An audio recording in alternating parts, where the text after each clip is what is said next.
Hello and welcome. I'm Reverend Yan, founder of Evolving Enneagram. And I'm Angela Joy, Evolving Enneagram faculty. If you've been seeking a compassion-based, contemplative approach to Enneagram-informed transformation, you are most certainly in the right place. This is where contemplation meets the Enneagram. So we are in week 5 of a 12-week Sunday talk series based on the theme Evolving Toward a Unifying Vision. The specific theme for the next 2 weeks is integral theory, growing up, and waking up. Today's talk is titled Integral Mindfulness, Growing Up in Unity. So we'll take this in 3 parts. I'll open with the story of the Apprentice and the Master Carpenter to introduce the concept from integral theory known as transcend and include. Then in part 2, Angela will offer a teaching from integral theory on the developmental stages of growing up. In short, we all do it anyway. The question is whether we do it consciously. And finally, I'll close with an inner observer guided meditation adapted from Ken Wilber's book, Integral Meditation, which, by the way, is a recommended reading for our Saturday program, Evolving Toward a Unifying Vision. So with that, let's begin. So I'd like to open with the story of the apprentice and the master carpenter. At a tender age, a young apprentice meets a master carpenter, an artist so great that he can't imagine all the secrets that he will show him. Marveling at the masterpieces the master creates, this boy wishes immediately to do the same. But first, he must learn the most basic woodworking techniques. Day after day, he trudges through the tedium of his work. Frustrated at the pace of his development and the rudimentary, clumsy pieces that he creates, he asks the master, "How long will it take until I can fashion a piece like yours and be done with all these simple tasks and techniques?" "Oh," the master replies, "it will take a lifetime, and still you will never make what I make." Dismayed, the student falls silent. Seeing his distress, the wise master artisan reminds him, "All that you learn now becomes the foundation for all you will create in the future. Within every piece you carve, these simple techniques will be embedded, and you will never create what I create because your works will be one of a kind, just as you are. Keep working, my young apprentice. Already, you are a greater artist than you were yesterday and the day before. And every day from here on out, your skills and talents will continue to grow and develop. And perhaps one day you might even surpass my skills." And so this apprentice set forth on his journey with a new appreciation for this developmental journey, for where he was in that moment, where he had been reviewing the past and having greater appreciation for all of those steps that he has now mastered, as well as for where he is now going. So I bring up this story to highlight the stages of development, right? The necessary stages of our development. In general, in life, as we grow, we develop and we acquire basic, often what we might sometimes call rudimentary skills, but then these skills build upon one another. And the result of these skills, most of us have discovered, is not additive. And what I mean by that is that the product of skill building, like in this case, the student develops these skills and then achieves mastery, something more, something bigger than just the different little parts that he is able to do, right, in his skill set. So today, I want to introduce this concept of transcend and include, which is foundational to Angela's teaching for us here today on growing up.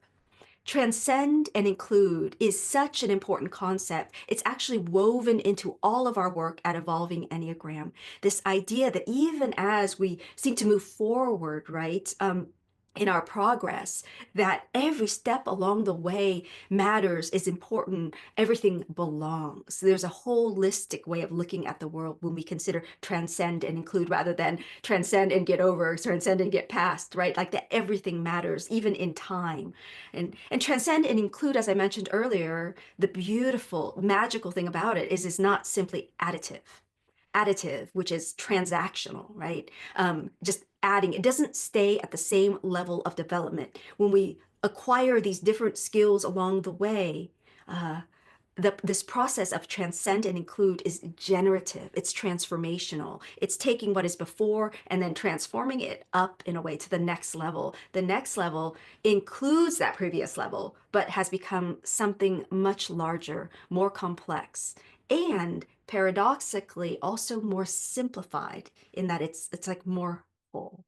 With that, I'm going to hand it over to Angela to talk to us about growing up. Thanks, Nan. Here in part two of growing up, we're going to explore a little bit more of what Nan was talking about with integral theory. But before I do that, I just want to remind you that here at Evolving Enneagram, we view the Enneagram as a map of consciousness. Paired with our contemplative practices, we use this as a sacred tool to help us uncover hidden elements and patterns in our lives, leading us to greater and greater levels of awareness and freedom. If the Enneagram explains why we act, think, and feel the way we do, then integral theory explains how we act, think, and feel the way we do. I'm going to say that again.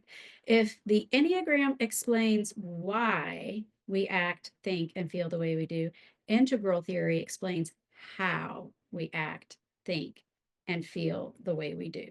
So, with that, what is integral theory in a nutshell? Well, basically, integral theory is an effort to make a theory of everything. It's one system that holds all systems. Within integral theory, we are going to be discussing two models of development in the next 2 weeks, growing up and waking up. Today, we're going to be talking about growing up, otherwise known as stages of the mind, as my teacher, Dr. Khaled ElSherbini, calls it. So if you like images, the stages of the mind unfold more like this ever expanding spiral. Every lower level is included in the next, and the higher levels are ever expanding and including and enfolding the ones before. In integral theory, we know this as transcend and include, as Nian was discussing earlier. The lower levels are more fundamental and more simple. The higher levels are more expansive and more significant. So this path isn't a straight line, as Barry H. Gillespie says. He says it's a spiral. You continually come back to things you thought you understood, and you see deeper truths. So to understand this maybe better, let's talk about the atom. A collection of atoms, we know, creates a molecule, and a collection of molecules can create cells. Now, a cell is more complex than a molecule, so in that way, it transcends the molecule. And without the molecules, without the atoms, there would be no cell. This is what's known as a growth hierarchy. So within the very structure, it builds in greater and greater inclusion and unity. Now, a cell can't reject the molecules within it. It would cease to exist. But when it comes to growing up, we can reject the lower levels. When we do that, we don't fully include them when we transcend to the next level. In integral theory, we call this an allergy. Now, a cell also cannot hold on to the simple identity of an atom. It's much more complex than that. But we can hold on to elements of lower levels like limited beliefs because we become attached to them. So when this happens, we don't fully transcend to the next level. In integral theory, we call these addictions. So allergies and addictions are ways in which we don't fully include or transcend as we move along these growing up stages. So I want you to keep this in mind as we go through the stages and consider where are places where I might be stuck? Where are places where maybe I have rejected elements that are keeping me from fully embracing where I am? In tier one, stage one, or level one, we function from a place of I am. I do what I must do to survive. I am merged with everything. I am everything, and everything is me. Now, we can see this in a newborn baby who doesn't experience anything separate from itself. We can also see this in the life of someone who is mentally distressed and homeless, where they have disassociated on such a level that everything is about them and their survival. So, to talk about allergies and addictions on each level, we may have an allergy through an oral fixation of anorexia when we have rejected our need for even food, because that would be one of our very basic elements on this level. Or on the converse side, we may have an addiction to food, which could lead to obesity. So that would be an example of an allergy and addiction at that level. So, stage two, we would say, I am merged with my tribe. I and my tribe are one, and I play my role to keep my tribe safe. So we can see historically where clans would work to keep the spirits happy. They believed in magic. Um, but today, we could see some of this perhaps in war torn countries where a mother would do absolutely anything to make sure that she and her children survive. Whenever it comes to addictions, let's talk about superstition. If you always have to wear your football jersey whenever your favorite football team wins, and if you forget one time and your team lost, you might have a little magical thinking there. There might be a little addiction to this level. Um, if instead you completely reject the idea of magic and you withhold the idea of Santa Claus and the Easter Bunny from your kids because it makes no sense and it's ridiculous, then perhaps you have an allergy to this level. In stage three is the first egocentric or the last egocentric stage. The first three stages are all egocentric. And with this one, it says, I am me. I am powerful. This is the first time where the me has a separate identity from its environment and its people. And it's dominated by the idea of my power. And I can only see me. Now, everything is in the now, everything is immediate. And here I do not have the capacity to consider anybody else's perspective because there is only me. So there is no empathy at this level. We see this manifest in the terrible twos with the no and the don't, and I do it. But this is also the basis of the hero and the villain, those one note characters who are only good or only bad, and it's a power struggle. We can see this also in modern day dictators who are attached so strongly to this idea of power that they do whatever it takes to maintain and hold on to their own power. Now, if we've transcended this level, but we're still a little bit of a bully, we might be addicted to the power level. If instead we are people who can't own our own power, then perhaps we have an allergy to this level. In stage four is defined by I am we, which means I am a part of my group and we conform to an absolute truth and we belong to one another. In order to be in that group, we have to look like that group. We have to act like that group. It's the first ethnocentric stage. And for the first time, we can take another person's perspective. Those people that we can take their perspective belong in our group. So for the first time, we can also anticipate a future and we obey an ultimate authority who has the ultimate truth, and we obey out of fear. We develop very strict rules of conduct and ethics. And there's only one way to be. So we see this in our families as we're growing up. This is how our family does things. We may see this in our spiritual groups, in politics, especially political parties. You see it in the mafia and in school cliques.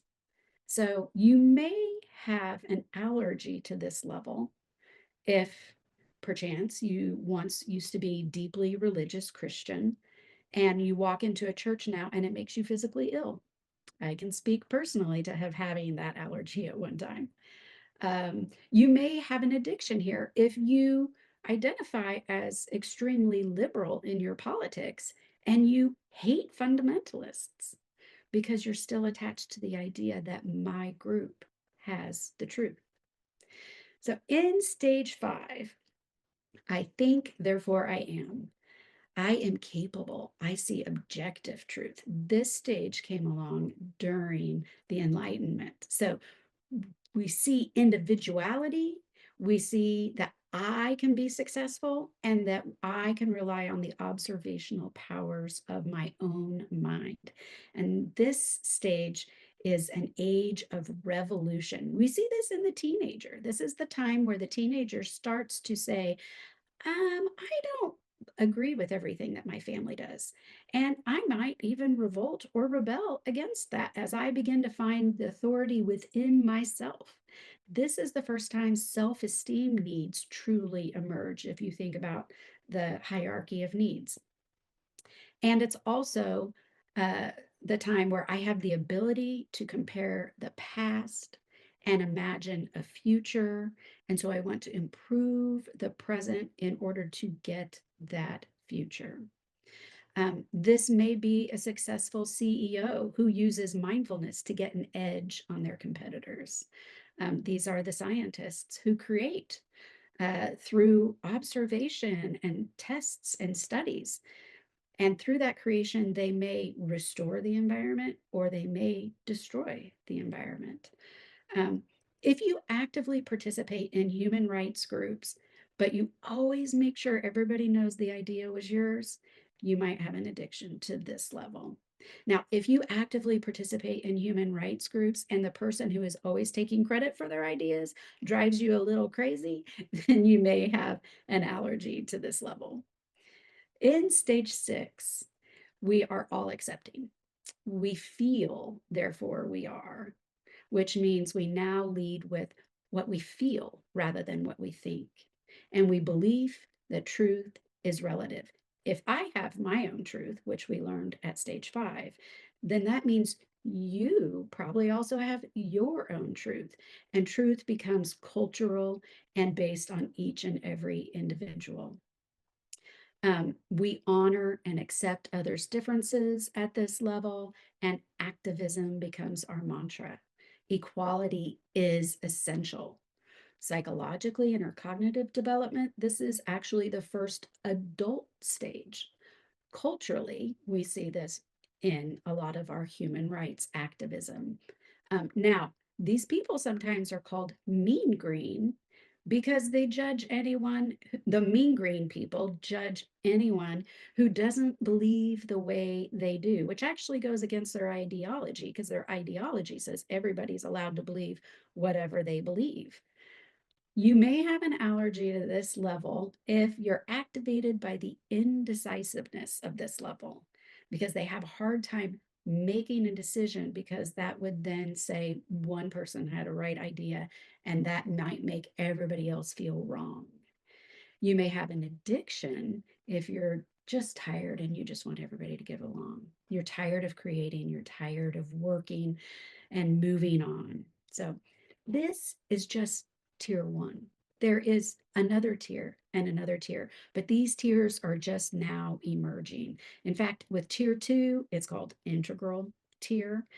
There's probably around less than 5% of people who are actively living on this level. Now, remember, we all tend to overrate ourselves on the scale. So we might be able to see elements of that tier, but that doesn't mean that we're acting, living, and breathing at that level all the time. And also keep in mind that we may fluctuate in different stages of development, depending on where we are. We might be functioning at a very objective, competitive, successful level 5 at our job, but at home, we're more in the level 4 conforming absolute truth level. So the higher we go, the higher we develop, the more inclusive and the more unified everything becomes. So if you are at integral second tier living, you are at the level of the knowing stage. I am knowing. You can see value at every level. You can listen to every level and all the ideas at every level without becoming defensive. And you can see that there is some truth and some value at every level. And then you have the ability to discern the course ahead. And it probably includes some combination of the different levels, as well as including something new. So, whatever level we live on, that is the lens through which we see the world. This is how we see the world. And we are that level. We identify with it. It is who we are. And because it's who we are, that's why it feels so true. When we look at the lower levels, we think of them as simple and ignorant. When we look up at the higher levels, they look crazy and out of touch with reality. So, how do we begin to see the unity within it all? With all the different stages, with the allergies, with the addictions, how can this possibly help us to create some sense of unity? How can we see this spiral as this whole fluid way of being rather than all these separate individual levels that separate us from the people around us? We can begin by looking at the things we do, think, and feel rather than looking through them, rather than them being the lens we look through. We can begin to look at them, changing them from subject to object. So, with that, I'd like to invite Nian back to lead us into a closing practice designed to help us see the growth stage that we might be seeing the world from. Thanks. Oh my God, that was so amazing, Angela. I am so excited to have our community begin to explore these ideas together. And so I'm going to launch in here, remembering that if at Evolving Enneagram, surely as you were listening to Angela, you're like, oh yeah, so and so is probably at that tier and that level and that, and so our work here is primarily, yes, it's nice to get a better understanding of the world. Angela and I were talking about how just understanding this, like we can feel safer in the world because we can orient around what's happening. And at the same time, we so deeply believe that this is our work to look at what we don't normally see, the way we're looking through a biased lens. And if you're doing Enneagram work with us, then you already know this from the Enneagram perspective. So let's take a look at this today from the integral perspective. So before you close your eyes, though, I want to begin just to have you open your eyes and look at this image of a frame, except if you're driving and it's not safe to do so. But taking a look at this image, this frame, I just want you to note that the crucial fact that exclusionary thinking tends to ignore is that every belief system or model is like a picture frame. And what is outside the picture frame is always far greater than what is inside of it. And remembering that we like to think we're the ones outside the frame, but let's take a look at the possible frame that's around you. So this meditation is adapted from Ken Wilber's book, The Integral Meditation, Mindfulness as a Way to Grow Up, Wake Up, and Show Up in Your Life. And so I invite you to take this opportunity, if it's safe to do so, to close your eyes, feel your feet on the floor, your bottom in the chair, and receive your breath. And we begin with step 1, unearthing. First, unearth a hidden map which previously you didn't realize you had, and which was controlling much of your behavior in your life. Look at your present psychological configuration as you consider one element that stands out for you.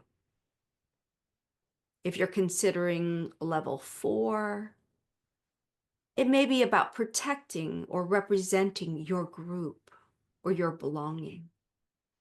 If level 5, you may focus on what you want to achieve or gain. You may wish to focus here now on an allergy or an addiction that you noticed as Angela was speaking earlier. If anyone stood out for you, take a moment to call that to heart and mind. And if you need to, feel free to pause this, to take your time to allow this to be unearthed. And then in step 2, noting. Note the general characteristic that you identified and how it interacts with your Enneagram type. And or maybe what of your instinctual stacking, your beliefs, your behaviors, your interactions, and your judgments. Notice you may be at different levels in your life based on work and relationships, spirituality, etc. So just notice where this particular characteristic shows up in your life. Again, pausing this video, take your time with this noting.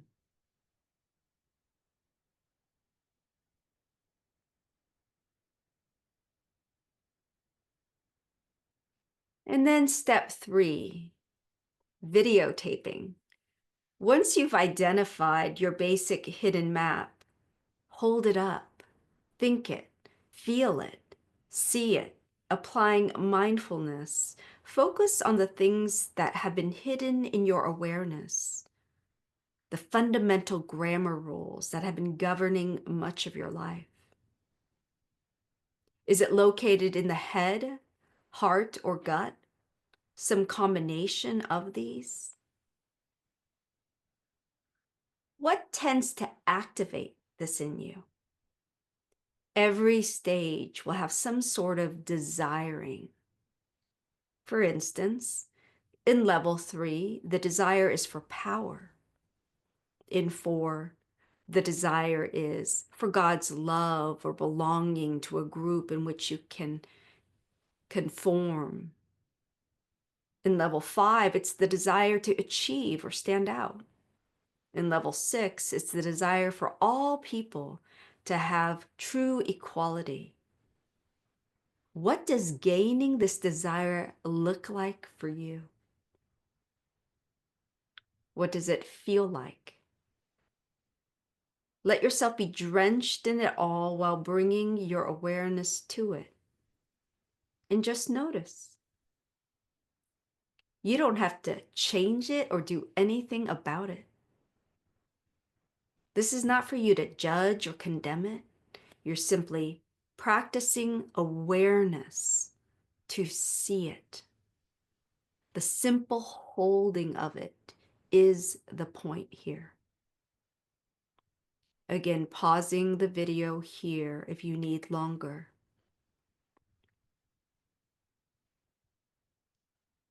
And then in this 4th and final step, I invite you to let go. Simply by bringing this quality to your awareness, you may begin to experience that you have a greater sense of freedom and release because you're becoming free of a limiting identity or frame, right? With this hidden map and its narrow limitations on how you show up today. You are now seeing what was this hidden subject, which is this hidden part of you, as now the object of your awareness. And therefore, it is no longer either hidden or the subject taking action. It is a conscious object. It is something you see, not something you are. And letting go of this fixed identity creates an open, clear space in which the next higher level of development can and will spontaneously emerge, transcend, and include. And with that, thank you and namaste.